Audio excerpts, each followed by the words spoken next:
In this exercise tutorial, I'm going to be taking you through how to do a dumbbell chest fly, and we're going to be going through how to do this on a flat bench. So firstly, I've got the weights in position, they're ready to go. I want you to get into a really good habit of deadlifting the weights up with a straight back, as opposed to just coming into an arched position and bringing them onto your knees.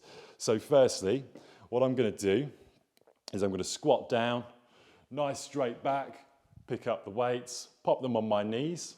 My feet then go hip width apart. Now there's two ways to do this. If you've got really heavy weights, you'll often see people use their knees to bring them up. If you haven't and you're all good to go, you're maybe doing lighter weights that you can grip and control, you're just going to lock your elbows in, come straight back. You'll notice here my palms are in a position where they're facing each other.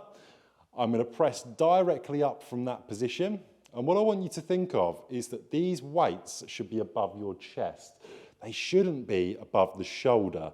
So once they're in a position where they're above the chest, you've got a very slight bend in the elbow. So this is what we call a soft elbow. I'm not locked out at the elbow, very slight bend. I'm going to keep that bend as I slowly come back. I'm coming out away from the body.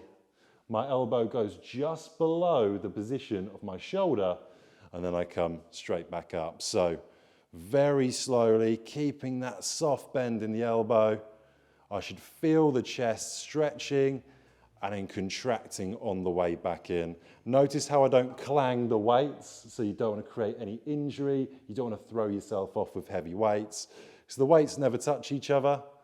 I'm just coming in that nice line away from the body and repeating for my desired amount of repetitions. You don't want to come too low to this position, because if you come here, the shoulder is going to do the first part of the movement because the chest will be at full length. So you don't want to create any shoulder injuries.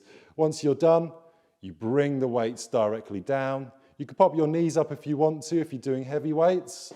You can roll yourself back.